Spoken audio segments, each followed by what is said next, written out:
I genuinely believe that was one of the best Grand Tour stages I have watched. It's not even in the top 5 for me. No, I've never lost 6 billion quid. I imagine that feels terrible.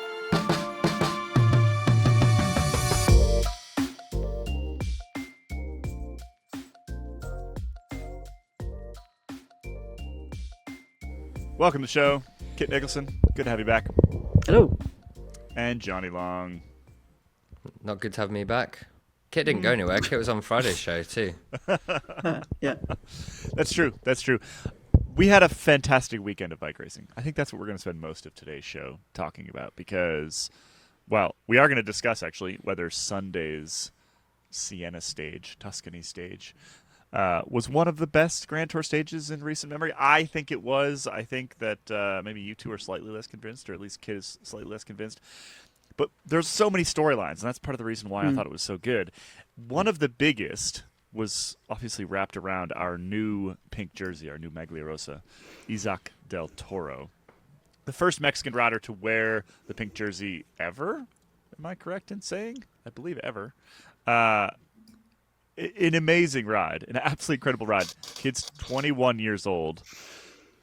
Ends up losing the stage to Wout van Aert, and we can talk a little bit more about kind of what went into that later on, I think. But steps into the pink jersey and a team that specifically was supposed to be built around his teammate, Juan Ayuso, who didn't have a terrible day on Sunday, finished, I think, 7th. But Ayuso now sits just over a minute, I think a minute and 13 seconds behind Del Toro. And I think it was Sean Caley on commentary who was talking a little bit about whether Del Toro is going to hand that back happily. And I'm not actually sure he will. He's one of those extremely precocious young talents. And you kind of have to feel for Ayuso here because Ayuso is finally out of the shadow of Tadej Pogacar. There's apparently a bit of his contract that says he gets to lead at least a Grand Tour a year.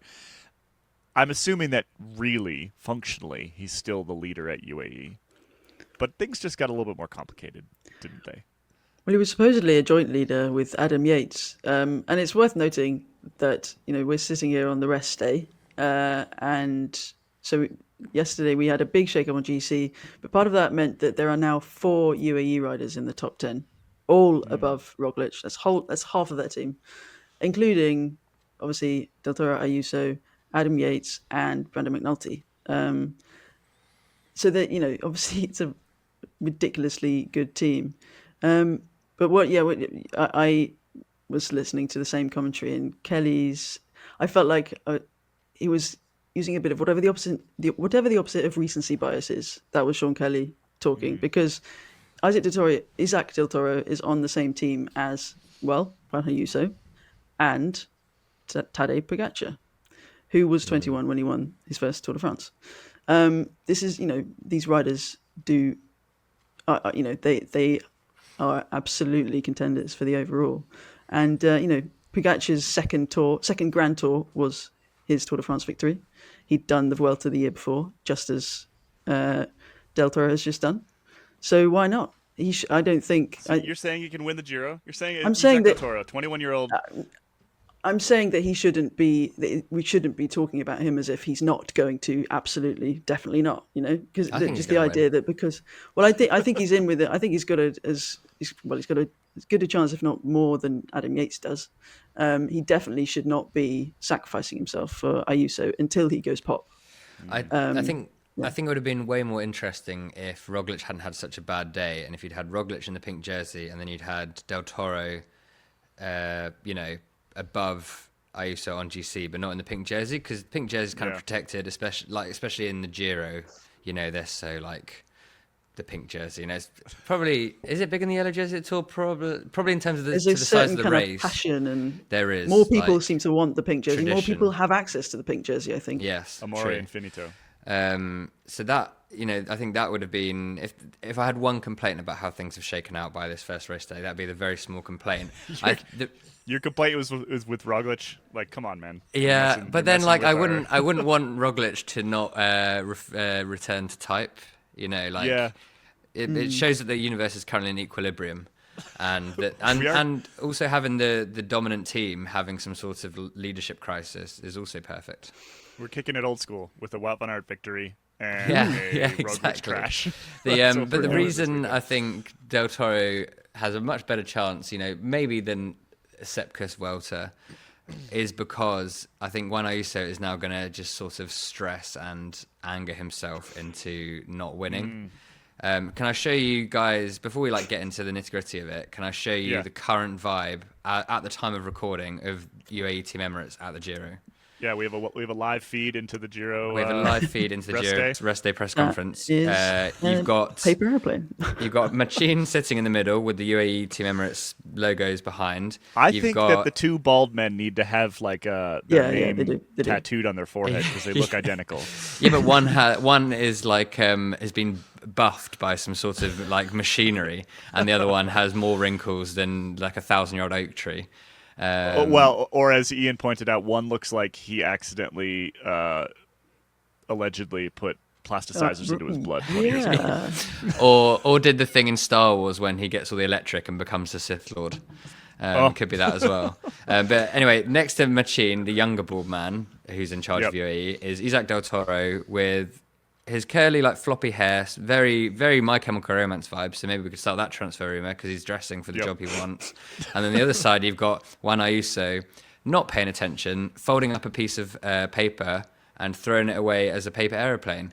Maybe that's actually his contract where it says that he's allowed to be a Grand Tour leader, because clearly that's not going to be worth much because it's going to take a big fight to get it off Del Toro's back. I mean, it's one frame away in my mind from Machine kind of doing this. No, guys, stay away from each other. We're the same team here. But you bring up an interesting point about the paper airplane contract. We know it's not, but he's got a contract in 2028. But one of the rumors that was going around this weekend, thanks to everybody's favorite weird uncle, Alejandro Valverde, that is the first time I've ever heard him described that way. He's definitely not my favourite weird uncle. There's plenty more. Cycling's favourite weird uncle then. So he was at a Gran Fondo on Saturday or Sunday morning. Classic him. Yep. In Italy, in northern Italy. Did he win? I have no idea. Probably. Don't care. But he said he stirred the rumour pot, saying that Movistar, and he was described as a Movistar ambassador, which I think is the first time I've seen him as that, but it's basically the most accurate description for him for the past decade. But basically Movistar really want Ayuso, and maybe the only thing stopping them from getting him is money, because they cannot match what UAE are paying him until 2028. Right. But I would really, maybe they want Del Toro instead. Well, he's also locked down until 27 or something, isn't he? Going to be incredibly expensive. Crazy expensive. Yeah. Movistar, they want what Visma UAE had, which is a leadership battle that's not decided before the start of the Grand Tour. The thing that they invented. The thing they literally invented with the three leaders of the Grand Tour, and then Alejandro Valverde saying tactically we were perfect. I mean that's what I want. That's what I want for my Grand Tours. But absolutely.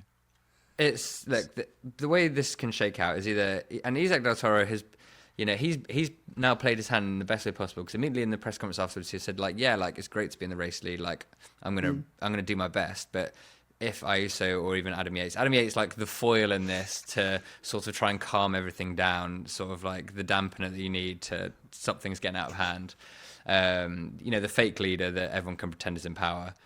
But he said, if they've got super strong legs, they're talented riders, then I'll ride for them. But crucially, that means it doesn't say that if I don't have super strong legs, then I won't ride for myself. Geraint Thomas and Chris Froome in the Tour. It's the same. It's the same principle. I put a line, something to this effect, in the story that I wrote on Sunday about this. But normally, the sort of let the road decide is total sort of director sportif nonsense, right? It just doesn't. They have to decide. I think they actually could just do that this time. And the reason I think they could do that is because they have enough super domestiques that they've got one or two for each. Right?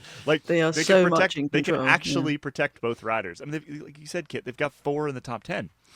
So you take the top 2 and you give the other 2 to one each, right? Someone gets McNulty, someone gets Yates, and you could actually do that. I know you both said that you think that Del Toro could potentially do this. I don't disagree that he could potentially do this. I do think a small amount of put a damper on the realism sort of thing. yesterday's stage, Sunday stage, was very, very, very different from what they're going to tackle in the last week of this race, right? Even the stages across the Apennines last week, where Del Toro finished second behind Ayuso, even those are extremely different from what they tackle in the Dolomites and Italian Alps at the end of this race. And so, while I don't think it is impossible, I still think that Ayuso is probably... He's been training for that last week, whereas Del Toro's probably hasn't. But Del Toro's just sort of running off of talent at this point and probably had a bit more of a focus on some of the shorter stuff and stage hunting and things like that. So they probably are training differently. I think we're going to see them split in that last week. I don't know. I reckon he's probably already... He's been training to be Ayuso's last man. Yeah, but that's still a very different effort than... Depends how they race it. If they're racing like... If they race like UE often seems to, when it's not Pogacar, then he'll be racing. Think about Micah's job. He leads him to even with Pogacar, he leads him to the last kilometre and then just kind of grovels in. If that's Del Toro's job, I'm not saying that I still don't. I don't believe that. I think it'd be fun if Del Toro wins. I think it's, like you say, it's unlikely, but I think there's absolutely no reason to. Yeah, I think he looks like a climber. He's a good time trialist as well, and I think he's going to be. I think he's going to lose only seconds if he loses anything at any point to Ayuso, and it'll just be a chipping away. And how does that work out when you're working for a teammate? Because you can't deliberately drop Del Toro to get away from Roglic. I think he's going to try. So this is the fun. Well, but then you lose right? Del Toro. That's the point. Then you don't have a backup rider. If we lose Roglic from the GC battle in this race for whatever reason, Roglic is himself. Yes. Then yesterday. Then we have a really interesting scenario because then we have potentially really nobody else in the race who could break that deadlock. Can you think of anybody else? Is there anybody else in this race that is Carapaz is really trying, but no. Yeah, but no, I know, no. I agree. If Del Toro is as good as we think he might be, in that last week, which again is no guarantee, then Sniper, who's dropping him? What about Sniper? Yeah, exactly. Yeah, but he had a bad day yesterday. Yeah, still third. He didn't really. Tiberi had a good day yesterday. Did he? Yeah. Oh yeah, he finished sixth.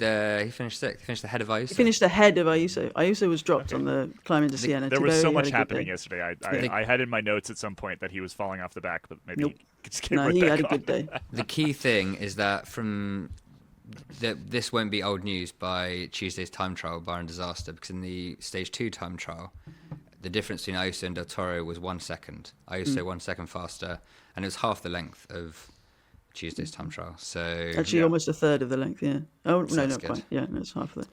Yeah. Yeah. that's the good news. It's going to be good. It's Well, gonna and be you interesting, can't yeah. just extrapolate like the. No. I love our. What do we call it? Is it HBO, TNT, whatever the hell? The broadcast team that is giving us this Giro. I do love their post chat. They were talking about the TT specifically, and they're basically doing the extrapolation off of that first time trial into the second time trial. The problem is when they are that different, it's like completely different energy systems. Yeah, it's true. a completely different type of rider that excels there. I mean, you have when you have TTs that are in that sort of shorter. I mean, granted, I think the first one was it 13? Is that it was right? 13.7. Yeah, That's Jonny a was little nice. bit He was longer, like but half. when you have ones that are the sort of 8, 9, 10, which isn't that much shorter, you have like sprinters winning them, right? So it's a totally different sort of set of physiology. Regardless, so you can't extrapolate out to Tuesday. I think Tuesday's the first real test. I think Tuesday we'll see whether Del Toro is serious about the coming. Well, 2 he's weeks. definitely going to go all in. I also think I Tuesday, don't but mean him being serious. I mean, is he an actual? Is he an serious actual contender? Yeah, I think that Roglic needs to take time back because here's Roglic's problem is one. He showed us in the Apennines that he couldn't punch his way past Ayuso, which is normally how he wins Grand Tours. Is he just takes 8 seconds at a time, right? Can't do that with Ayuso. Definitely can't do that with Del Toro, who's punchier than both of them. So, what does Roglic do if he cannot take TT time? Basically, he already needed to take TT time on Saturday. He needed Yeah. Tuesday to take time and had his pink jersey lead, but now he's got 2 minutes 25 seconds to make up on Indeed. Ayuso, on Del Toro to begin with. Indeed. So yeah, it's interesting, and he's a bit scuffed up. And the second day after a crash like that is worse than the first, right? Yeah. Quite often. Can we talk about Wout van Aert? I'm gonna think we move should. us on here because we're gonna be talking about this UAE thing for 2 weeks. We got plenty of time, but let's Yeah. give Wout his due here. It's not that we doubted him. It's that he has genuinely not won anything like yet this year. His last win was at the last year's Vuelta. Had a rough spring. Obviously had that massive crash. He's coming back from injury. Even on Sunday, he was apparently not at 100%, and I think that you could see that in the way he was riding. Yeah, there was absolutely no poker face in those last 20K. No, but man, was that a gritty win. I like he was so close to Del Toro's wheel that entire last like 15K that he kept touching it. Which, by the way, don't try that one at home because like if you touch your front wheel on somebody else's wheel, it's a really good way to fall down. Sitting right there. Tactically, I think it is worth mentioning in his defense that he had absolutely zero obligation to pull in that scenario. And people pointed at that being like, oh, well, Del Toro deserved to win. Del Toro didn't take a single pull for about 45K prior to that because the two Ineos boys were sitting on the front, Bernal and Rivera, right? Rivera and Aaronsman for a while. Yeah, so that's bike racing. Like, I'm sorry, you cannot take anything away from Wout van Aert because he was refusing to pull into Siena. And then into the finale, I was sure he was going to get dropped on the steep bit there because he's got probably 10 or 15 kilos on Del Toro. Yeah. But as soon as they got to the little crest, which we now know so well from Strade, you knew he was going to win it because he's done that finale before. Yeah. He knew exactly where to go. He did almost screw up the last quarter. That was close, wasn't it? Not as bad as Ciccone, though. A minute later. Yeah, whacked into the side barrier. Wild. The barrier was like sticking out a little bit, so I wonder if that's actually. I wonder if he wasn't expecting. I wonder if that's different from Strade. I'd have to go back and look. Anyway, an incredible ride. Amazing to see him back. Amazing to see his reaction at the top too. Like he's often quite staid, even when he wins a bike race, and that was. I mean, he rolled across the line, fist pump, gets off, arms in the air. It was just leaping into Swanee's arms. Yeah, it was so cool. It was so cool. Fantastic. Yeah, I love to see it. Yeah, it's fantastic. I mean, you come back. Look, I don't also like even if like definitely shouldn't have pulled, but this is the Wout van Aert we need to see. Like this is in his 30s Wout van Aert. Like if you want to win some of these big races, you got to be a bit mean sometimes. Especially if you're not just like so much stronger that you can just kind of do everything the right way, in quote marks. But it's great. I think it's good. Yeah, or just pummel people to death and then right? Like he's having to be a bit more canny, right? Yeah, and maybe that's a result of his. Yeah, I mean, and somebody commented maybe on one of our articles from yesterday that this isn't Wout back. This is Wout winning in a very different way to what we've seen him win, to how we've seen before. But maybe that's what he. I mean. We've seen the photographers on the ground are taking pictures of his knee every single day. It is a mess. Maybe he actually can't. Maybe he's having to adapt the way that he races. And so if this is the way that he, not that he's going to sit on everybody and go and launch at the end, but he's having to, reassess constantly. He's also getting older. So those fast twitch fibers or whatever, I don't know, ask Ronan. They disappear. Yeah. So I think, I thought it was a fantastic result, and I was leaping in the air. It was brilliant, and I mean, he needed a good story after the end of this classics. He's been under the cosh of the media as well, and that's what it was. It was great narrative. There was so much good narrative out of yesterday, which is what brings me to the last little bit in this segment, which is I genuinely believe that was one of the best Grand Tour stages I have watched, probably since like the early 2000s.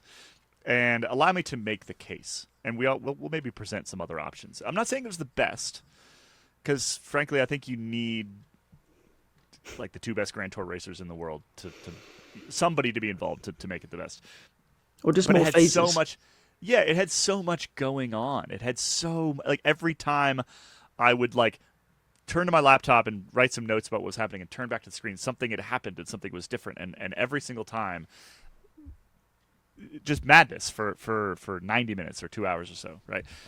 in addition to that, you had all these narratives sitting underneath it. You had the Wout narrative, the return narrative from him, and which was fun the entire time because you could see the way that he was playing the race and trying to make sure that he stayed in that front group and doing as little as possible, watching what he was doing. Then you had the UAE narrative. You had the Del Toro versus Ayuso narrative. Plus, you had the Roglic narrative, him flatting, having issues, chasing back. Pidcock back there with him. I think he flatted and crashed. Crashed and flatted, yeah. Yeah. So, yeah, the other way around. There you go. So you have all these different things happening, and then in the finale, you end up with a very interesting and worthy and enjoyable winner, and a very interesting and potentially dynamic overall leader. So for me, one of the best stages I've seen in a very long time. Do we have other candidates? Well, can I present a counter argument? Yeah. So I mean, everyone knows how much I love Tuscany and Strade Bianche, and Yep. the Siena finale is fantastic. I would argue against there having been something going on all the time. Something was happening. A lot of things were changing in a 10-kilometer stretch between 52 to go and 42 to go. In that time, there was the crash, there was the kind of breakaway of Del Toro, Bernal, and the 3 Ineos guys, and then the GC kind of mess behind them.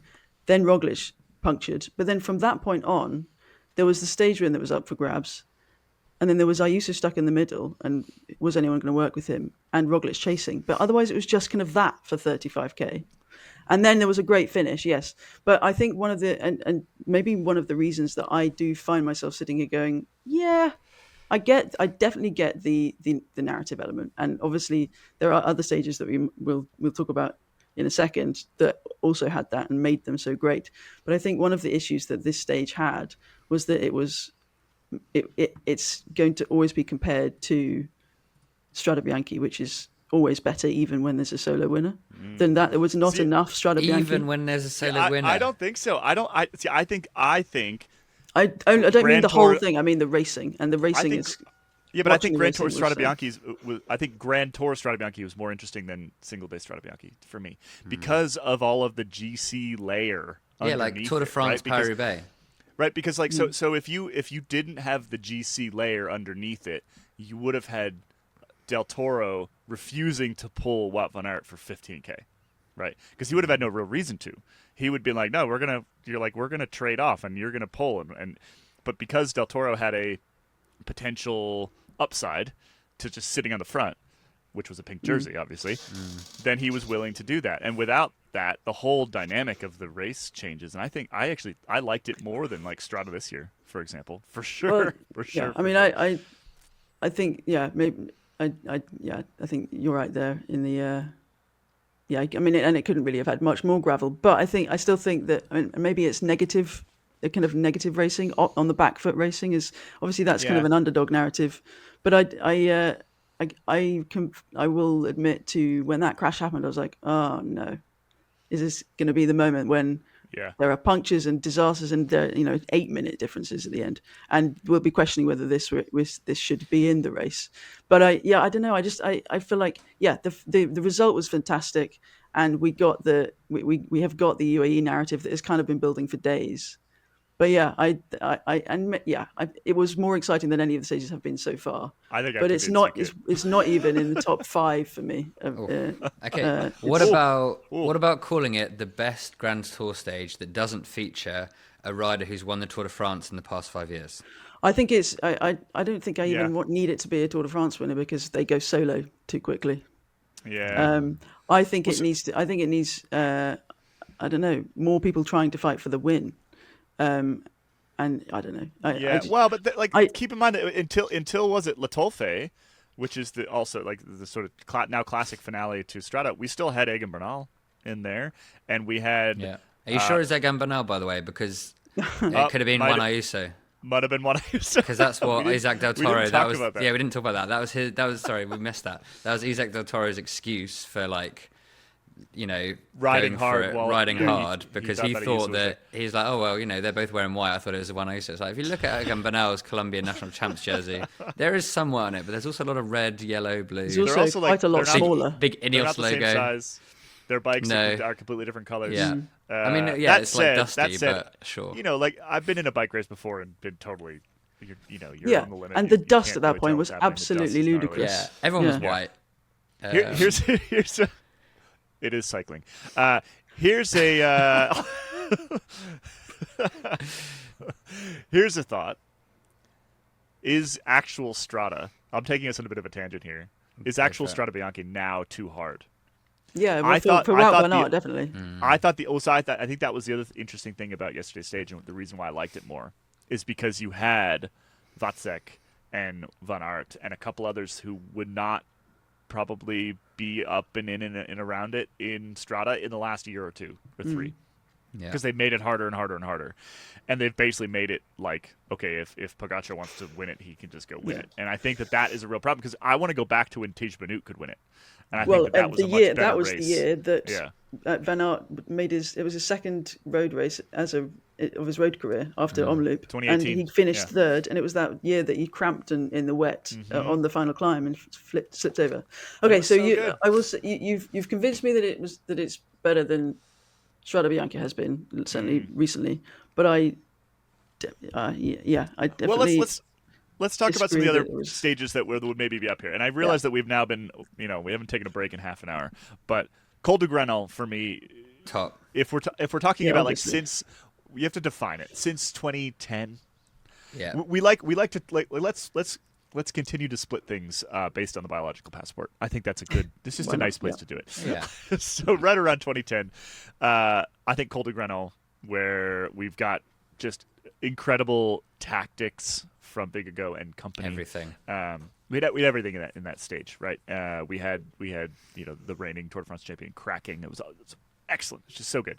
I would put in terms of outcome and like shock value, the Planche de Belfi, Yeah. Pogacar. Yeah, And in that hindsight, deserves that's it. gained more and more and more prestige. Because on the face of it, I was going to say that the Roglic time trial win at the Giro in 2023, when Geraint Thomas was going to win the Giro, that was more interesting to watch. But that 2020 time trial for the Pog one is huge, and it will an epochal change. Is that the word? and Yes. that'll work. Is it? Yeah. Yeah, Cool. yeah. That Like when cost you that dig took in the everything. when you dig in the earth and you can see the line where dinosaurs died. Yeah, you Yeah. cut a tree in half and look at the the rings. Yeah, Finestre, Chris Froome and on the Finestre, that was just in terms of like one, I think changing the sport. Like some of the nutrition stuff that they did that day, I think is now widely used, but at that point was still somewhat unique. But also just like the physical output for that, right? Yeah. Like that, the only one that comes close to that stage for me, and this one would obviously be somewhat, not somewhat, it is suspect. Would be the Floyd Landis. Yeah, the George Bennett stage quote. 17. Yeah, that's why it's also basically you have to have a really good bike race and you have to have memes around it as well. Because from the Granon one, you've got the "I'm gone, I'm dead." Like there has to be. That wasn't on the Granon. Was it not? That was the year after. That was what was it? that was That was the. It wasn't on the Was Gabay it? either. It was the year after on the Col de la Loze. Oh yeah. Ah. Yep. See, that's all become one in my head because you can only imagine that Pogacar got blown up. And that's sad. I'm going to Van Aert- pretend that happened in my head. Van Aert, Van Tu, That was just wicked. in terms of like Yeah, being because it shouldn't have ridiculous. happened. Yeah. Yeah. Yeah. You've got to get in 2022 Stage 8 Napoli kit. That's That a real is head. That's a pick. real hipster pick right there. Yeah, Explain so yourself. that was a breakaway day on one of those. Because remember, for a few years, I don't think we've had quite the same in the past couple of years. But for a few years there at the Giro, they threw in a couple of like 100-kilometer stages with loads of little circuits, and there were great days for the breakaway. And De Gent got into a huge move that day with a couple of teammates with Lotto. And Van der Poel was in there too, and Van der Poel was absolutely determined kind of recklessly determined to make something happen, and he just buried himself. And the peloton, I believe, finished quite close to them in the end, but the breakaway held them off. And then De Gent took, I think it was the last victory of his career, and it was just like kind of a little bit mind blowing because it was, but it was also so refreshing, and it was different to what we'd seen for quite a long time. It was raced like a classic. So yeah, I mean, breakaway wins are not always fantastic, but this was a breakaway win where they fought for the last few laps of that race rather than just waiting till to the finish. That's a stage that Kit bought on vinyl, I think. Yeah. It's only available on vinyl. You can't. Yeah. What about Sagan Froome Tour breakaway? Sagan Froome breakaway. Sagan Froome breakaway at the Tour. So good. That's on now. That's what I call cycling 57, like compilation CD. But again, I mean, this is another instance of Froome. I mean, I was going to say when you were mentioning Froome's Finestra win, it was Chris Froome and Team Sky, and they were we'd been moaning about them just kind of slogging up mountains and dropping. They did do that a lot though. They did like two cool things. Yeah, I know that, but that was exactly my point. That was the and then the they went, exception that but we proved can the rule. Yeah, I mean, yeah. That's kind of... All right. Well, I'm putting. I think that's a good list. If you're on Discord, drop us your other thoughts on what incredible stages. The grid start at the Tour. The grid start. Grid start. What about Egan Bernal's Tour de France winning Rockfall stage? That was pretty cool. That was just disappointing. That was just riders all over the place for. But then you had Thibaut Pinot like doing the weird knee thing. That was actually a pretty good stage. I think maybe the listeners out there would be able to tell me anyway how good that stage. I was like running around at the top of the mountain that they never actually got to stage, and so I had no clue what was happening. Oh, really? I don't think anyone really did. Yeah, we were literally because we were down at the press room, which was a 2K walk to the finish. So we were starting to walk to the finish because it's far, and all of a sudden we get. Like we had very little service on our phones. All of a sudden we get these little occasional ping that's like, "Oh, the race is over." We didn't know if they were coming up. Yeah, so it was for me a completely different day. Anyway, drop your suggestions for other top stages. But I personally believe that Stage 9, 2025 Giro d'Italia, is now in that rarefied air. Top 10, not top 5. Yeah, well, we could do. We were doing Mount Rushmores of things earlier in the year. We should at some point do a Mount Rushmore of Grand Tour stages, but now is not the time. We'll just put this podcast on a repeat. Not practice, rehearse. Yeah. Let's take a quick break. When we come back, we're going to talk Bernal. We're going to talk Luke Plapp, which also happened over the weekend. We're going to talk Diego Ulissi, which was just lovely, made me feel good. We'll be right back.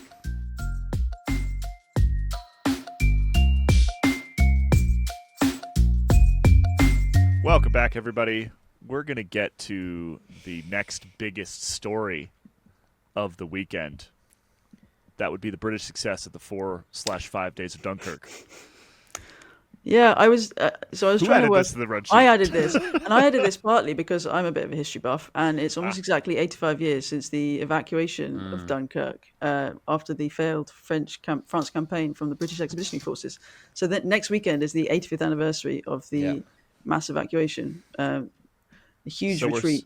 But I was trying to think of a So I was trying to think of a way to frame this, and I decided there's definitely not something to joke about, but there's something quite poignant about the fact that 3 Brits won stages, and the final GC podium has 1 and 2 under the British flag. So I don't know. There's something Where was the nearest German? Oh, let's not go there. If you're looking for poignancy, Kit, this is how I described it in the newsletter quite subtly. The Brits had a successful week in Dunkirk this time around, which I think summed up. So do you want to know what actually happened, Caley, so you can feel all patriotic for the Brits? Jake Stewart won the final stage. So he won the 5th stage, which is technically the bonus stage, the most important stage of all. So it's not in the traditional 4. The fifth stage of the 4 days of Dunkirk. The 5th 4, yeah. And then Sam Watson, the Ineos Grenadiers lad who won that time trial after arriving 5 minutes before the start or whatever the other week. Prologue, he won the prologue. He won the overall because he won the Queen stage, which bumped Groupama FDG's Lewis Askey in second place. So 3 stage wins, 1-2 GC. We're back, baby. Lewis Askey also won a stage previously while pulling his foot out of his pedal. Oh, Did I he missed not? that. Yeah. Was that this That's week? fun. That was, I just saw That it on was Instagram stage 2 like then. last Stage week. 2. Yeah, stage 2. I Wow. didn't actually watch the 4 days. He's of the new Dunkirk. Sagan then. Does anybody, Kit? Does anybody? You got to watch the 5th Can day. anybody? Okay. The mysterious 5th day of Dunkirk. Congratulations to your brave British boys. Thanks, it's good good. to see you. I wonder if they got the boat home. Look, this is why this is why no matter how long something takes, you're always, close to a victory and setting things right. Never give up. Never give There we up. go. It might take 85 years. Yeah. It may come in a longer than most people live. inconsequential way. Yeah. But yeah, let's fun. get back to get back to some of the other things that happened over the weekend. We need to shout out Luke Plapp, who had a phenomenal breakaway victory at the Giro over the weekend. He was so smart. It was just so well done. And so strong. Yeah. Yeah. There's a bunch of things neither of you will care. But I'm gonna drop it in here anyway because I might care. Nope, you're not gonna care about this. So with Ronan not here, so there's an Instagram account called Cycling Spy, which Ronan has. He's Ronan's best somebody. friend. Yeah, Ronan's had Where's this going? on Performance Process a couple different times. Which, by the way, Performance Process is a members-only podcast that we have here at Escape Collective, and it's really good if you want to be a better bike rider. So you should sign up and get it. Anyway, Cycling Spy, who's sort of an aero guru, picks out aero things and puts them on the internet, had this to say about Luke Plapp's victory. All of the there's so many marginal gains going on. So Luke Plapp used an innovative aero solution for his stage win at the Giro, Cycling Spy says. He cut the sleeves off an aero base layer, which for those that don't know what I'm talking about, so the aero base layers kind of looks like a bra with sleeves, and you could put it has like sort of The ribbing ridges. down the side, Very ridges down the side, very very. So he cut the sleeves off, put them on his calves, No. Oh, for and God's put sake. the overshoes over top. So he had like the sort of ridging that would happen on the shoulders of an aero base layer, but now he had them on his legs to make him faster. That sounds like high socks. Well, but no, the socks are still only they're as high as they can be, which is the midpoint between your ankle bone and your knee bone, connected by the shin bone, as we all know. Thanks As to we the all song. know. Yep. He also used an aero base layer. Sorry. No, please carry on. He also used an aero base layer under his skin suit, but the team artwork makes that hard to spot, is what Cycling Spy said. In the comments under this, Jimmy Whalen, a former teammate, said he also keeps his mouth closed, which is more aero. And Luke Plapp himself dropped into the comments and said that's the biggest dollar per CDA gain. So the biggest dollar per aero gain. So not only was it an impressive ride and a very smart ride, and Kit, you should explain why you think it's so smart. It was also a aerodynamically tuned ride, which is really like when we see these successful breakaways these days. It's genuinely. It's like you have to do it at this point. You got to go full Taco Vanderhorn, basically, is what I'm saying. So why was it smart, Kit? Well, I think it was smart because, and you can check this out in GIF form in the report, which is my bread and butter these days. But so he basically just, I mean, the breakaway was enormous. It was like 20 odd, I think it was 21 riders at its max. But there was never any rhythm established. But Plapp basically just followed attacks once they got off the main climb of the day, and he did the classic kind of mature racers thing where he let Igor Arieta, George Steinhauser, or probably Georg Steinhauser, and Romain Bardet even do the kind of chasing when Ulysses and Kelderman went up the road. And so he didn't have to do anything until the last minute when he did his one attack and then did it very close to the top of the climb, massive acceleration, and then descended like a demon and pushed on, used his time trialing for the 40 kilometers that remained. And so he basically, he just kept his powder dry until he absolutely had to, while everyone else just ripped the beep out of each other. But yeah, it's interesting you say that. I saw a comparison photo of Del Toro and Van Aert yesterday, and Del Toro has got his massive, great overshoes and the kind of slightly flared bars, I'm sure, within the rules. The tilted in hoods. Yep, and really narrow bars. And then you've got Wout Yep. Van Aert with his, broad shoulders. He didn't even have overshoes on. He had his boa was, what difference does that make? And maybe it makes less difference when you're on roads like the Tuscan roads. But Well, it was a nice kind of throwback for. And when you didn't pull the last 15K. Yeah, this is also true. Yeah, that is sit behind. Yeah. No, but I saw the same post, and I appreciated that because it's sort of a wow, a man after my own heart on that front because this like the little narrow bars and all the little silly things, and yes, you have to do it to win. You have to do it to win. But now, back to Plapp, unless you're Wout van Aert. Yeah, but back to Plapp. What the other really great thing about all of that aero gain, whatever, is how confident and deliberate it was. And I love that he knew that he couldn't win the sprint against them. I mean, Diego Ulissi, for instance, has got a good punch. Kelderman we don't really know because he's very, very good at finishing close to the front. And then, there were some good riders in there. So Plapp just knew what he had to do and did it, basically. It was so good. Awesome. It was so good. Other lovely things that have happened since we last made a podcast. Diego Ulissi, who is 30, is he 35? 35. He's going to be 36 in July. Oof. So you're younger than me. Whoa. He looks about 20 years older than Caley, so. Well, maybe I just look incredibly young. Well, he's an Italian man. Yeah. They go from looking like a child to a 50-year-old and then stay that way forever. So he took the pink jersey, broke Italy's 1,466-day barren stretch. Only held it for a day, but we got one of those classic. So first of all, why am I suddenly an Astana fan? Oh, God. Something has happened to me. Because it's kind of fun. Yeah, it's just kind of fun. It is kind of fun. It is kind of fun. With all like narratives and stuff, you need sometimes not necessarily the bad guys, but you want to root for McNulty in the wire. Like, is he a good guy? Is he a bad guy? You're not quite sure, but like at least he's fun, right? So you kind of follow along and secretly root for him. It's the same with Breaking Bad. Astana are the Suicide Squad of the peloton. Let's get that mocked up. So yeah, it's just like kind of fun. They're clearly enjoying themselves. I can smell another rap video around the corner. Oh, easy. And it smells like diesel spilt on the floor.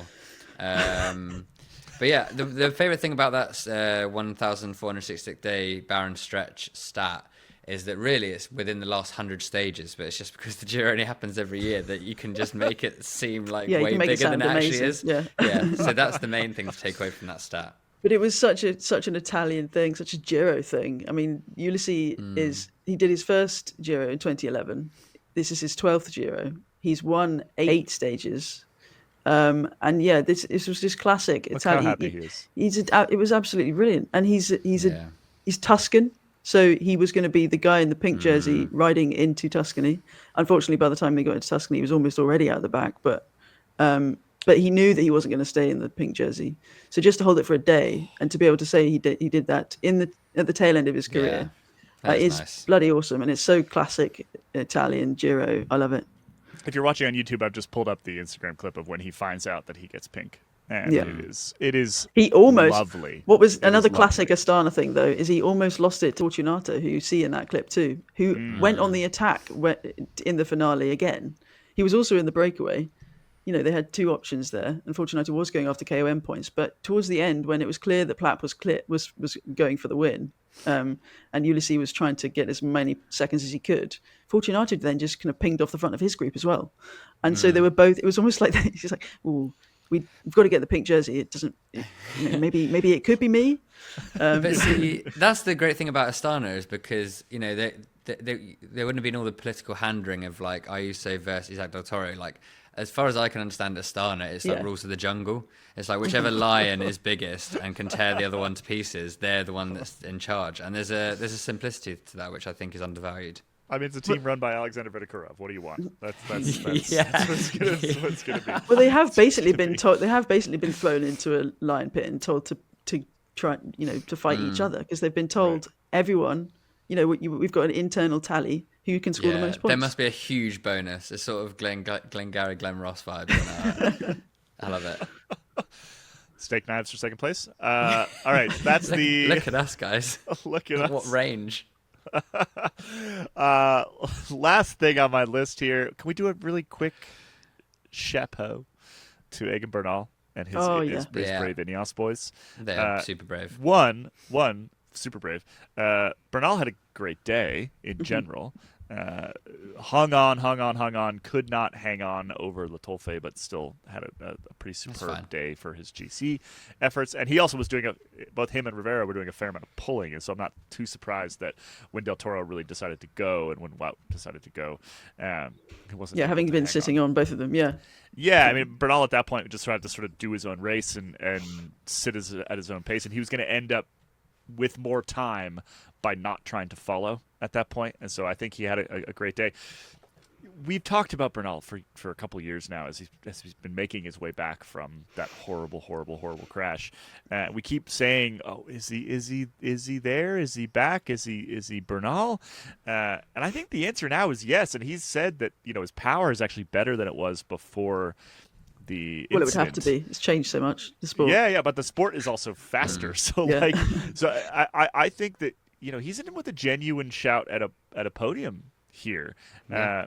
If we don't get a UAE podium sweep, I think that it's gonna be probably thanks to either Roglic or Bernal for me. Yeah, I can see Bernal is either going to finish top 5, possibly on the podium, or he's going to drop a few more minutes and win a stage in the final week. Yeah, but we're also not in his territory yet. I mean, he's a pretty good. He's a surprisingly good one-day racer, and he has always been quite good, like on gravel and things like that. He's actually had quite a lot of success at Strada-like stages. But really, he likes the big long ones, right? So I think that last week and altitude. I think that last week is going to do him a lot of favors, and I think that he's just. I think we're cheering him on. Is basically what I'm saying. Absolutely, yeah. And so, we'll keep an eye on exactly what he's up to and keep you up. And he's obviously got some serious intent. I think it was Dan Benson who shared a video of Bernal cooling down on the TT bike yesterday afternoon. So he got off and straight onto the TT bike in preparation for Tuesday, which is a very GC thing to do. So he's not there by accident. Oh yeah, 100%. Yeah, Tuesday big test. It's a big test for a lot of riders on Tuesday. Yeah, because Bernal he's a good time trialist. Obviously, he's been Colombian national time trial champion, but that is sort of like being nobody time trials in Colombia. It's like being a Scottish cricketer. Yeah, or like the best American cricket player, for example. Yeah, that's probably a better analogy. Sorry to my Scottish friends. The best American rugby players are English. That doesn't surprise me. They move over to. I know one of them.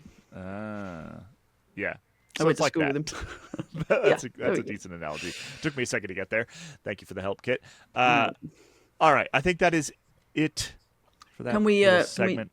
While we're in South America, can I just give a nod to Richard Carapaz for doing it for the pre-2000 birth, whatever? It's depressing that that's where we are at this point. Yeah, honestly. He's 4th overall, and he is the only one born before 2000 in that top 4. It's brutal. Silver jersey, anyone? Yeah, just for us. Every time we see that, like we get older and older. That's what we do. It's the way of life. Yeah. Never saw it coming.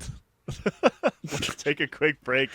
When we come back, Jim Ratcliffe is poor. Poorer. Yeah.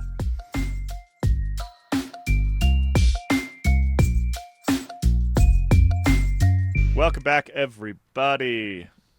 Jim Ratcliffe has lost 6.5 billion Great British pounds from his net worth. Where did he leave them? I bet he left them on a train in the overhead. That's what in British the overhead people bit. do. Yeah.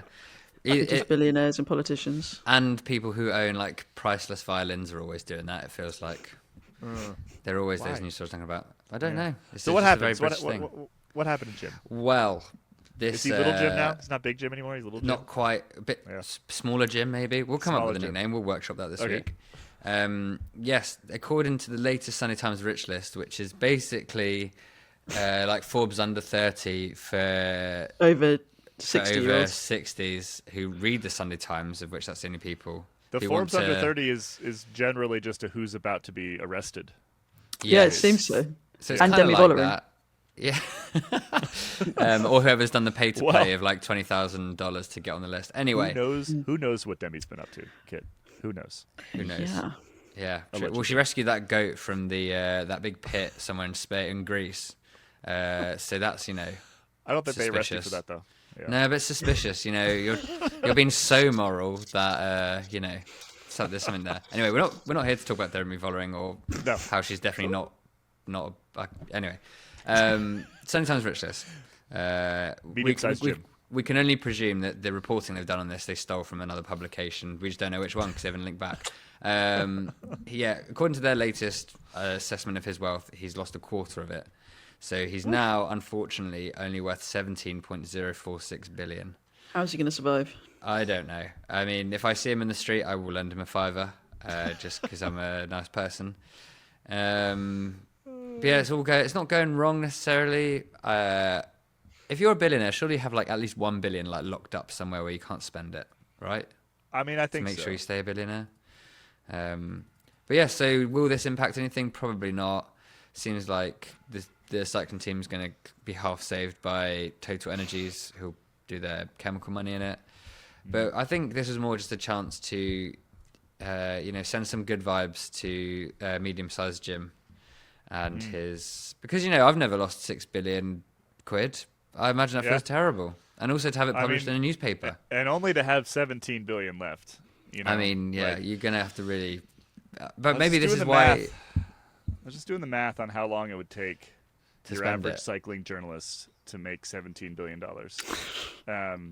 I don't want to know. And I think it's like it's like a million years or something like that. Okay. Good to know. Yeah, good to know. And then you have to but- do that 17 times, obviously. Obviously. Eat Maybe the this rich. explains though why he has been a bit more worried about his money. Trying to spend less money at Man United, bring in Yeah. this other sponsor at the cycling team, trying to cut out of the deals with rugby and sailing and whatnot. So yeah, look, money can't buy happiness, and medium-sized Jim is proof of that. So for all the young boys and girls listening at home, just try and do something maybe slightly worthwhile with your life. Yeah. Instead of giving us the chemicals that we need for our modern civilization, which I guess Or is after also you- kind of After you get your first billion, maybe give the rest away. to me. Yeah, Can you imagine just to how everybody. Can you imagine how I would spend £1 billion? It'd be something to behold. You literally couldn't, Johnny. No. That's the thing. Is I you could. can't. Oh, No, one you thing you can't. got to say about me, I've got an imagination. I could find ways that you couldn't even comprehend. You can't do it. It's impossible. You have to but buy yeah. like a new yacht like every 4 days or something like that. Well, sorry, Challenge medium-sized accepted. Jim. Accepted. Sorry, medium-sized Jim. We're sorry to hear about your troubles. There's also a new Mess Peterson bet that we should discuss. So now that Mads Pedersen is in the Maglia Ciclamino, the points competition at the Giro, he's already made bets with Sean Hardy, who's the Little Trek videographer, that if Mads Pedersen takes the jersey all the way to Rome, then Sean has to dye his beard purple. He's also got a bet going with Love Island Jacob, who at this point I'm pretty sure is probably Mads Pedersen's best friend. Where if he gets to Rome in the jersey, they both have to dye their hair purple. But Mads Pedersen said that he only has to dye his own hair with a temporary purple dye, whereas Jacob has to do a permanent one.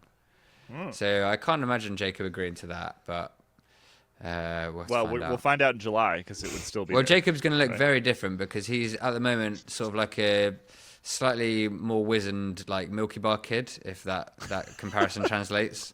And I'm saying this from a place I where can I'm imagine also it. in the ballpark of Milky Bar children. And he owes Mads Pedersen an earring and purple hair, so he's going to look wildly different. Oh wow. Okay. Yeah, from Sesame Street to what was the protest movement in Wall Street? I've kind of ruined that now. Anyway, you know what?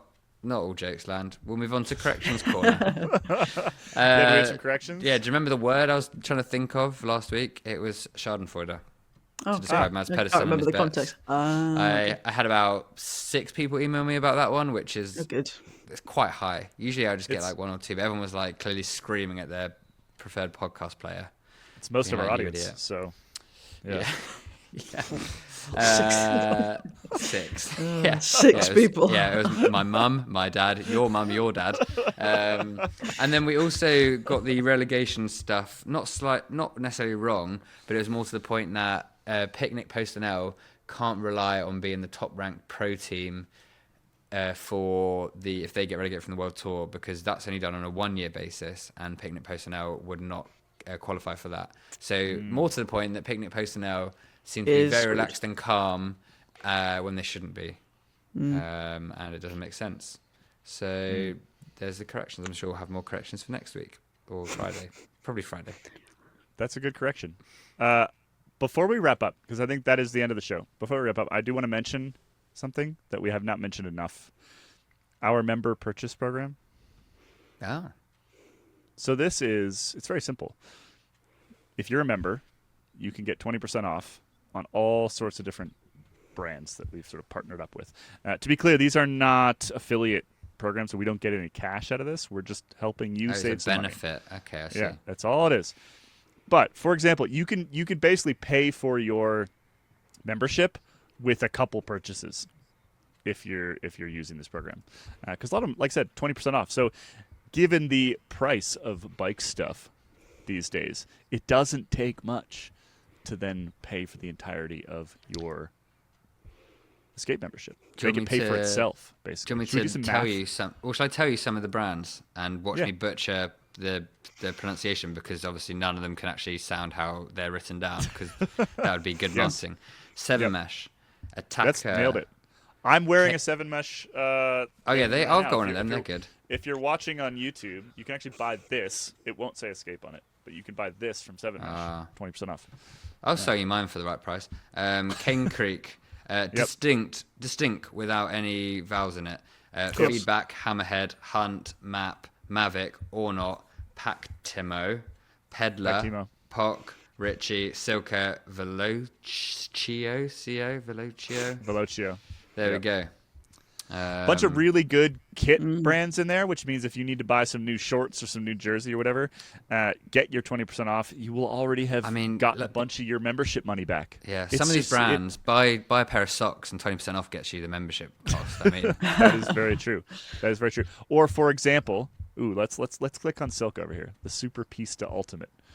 Okay, so I love Silka. I love Josh. People know this, but this is an insane. The Super Pista Ultimate Hero Edition is $509. What is that? What is that? A pump. It's a full pump. Huh. Yep. Which do your washing up for you as well? It should. With your Escape discount, is only $407, which means you have already gotten your annual membership back. Just right there, just with one purchase. That's all you need to do. If you buy a Silka superhero pump, whatever that was called, send us a picture. Super Pista Ultimate Hero. Yeah. Look, this is when you're saying I wouldn't be able to spend £1 billion, Caley. This is the sort of shit I'd be buying. There's no reason. I do not deserve to own a pump that good, but I would buy it. I have one of the cheaper Silka pumps, and it is genuinely the best pump I've ever owned. I think, which one do I have? So the value add to your life is worth the money. Yeah. I have the Terra, which is like, it has plastic on it and stuff, which obviously the very nice one. You only spent £159 on your pump, Caley. Yes. You and medium-sized Jim buying cheap pumps. But it is genuinely an incredible. Anyway, my point being, I wanted to mention the member purchase program because it is so easy to get your membership back, basically. It is such a good value, and it's a good reason to either sign up for Escape Collective if you haven't already, or if you're already signed up, head over to, if you just Google Escape Member Purchase Program, you can see all the details there. You can see the brands. You can see how much you get off, and it's very, very easy. You just click the thing, It gives you a code. You drop that code into the shop, and you get your discount. Voila. I actually just did it with Silka. That's how I got the number there. So go sign up. escapecollective.com/join. Get access to the member purchase program. Get all the good Silka stuff. Get all the good attacker gear, map clothing, all sorts of good stuff. And with that, we are going to head into After Dark, which is another thing you can only get if you are a member.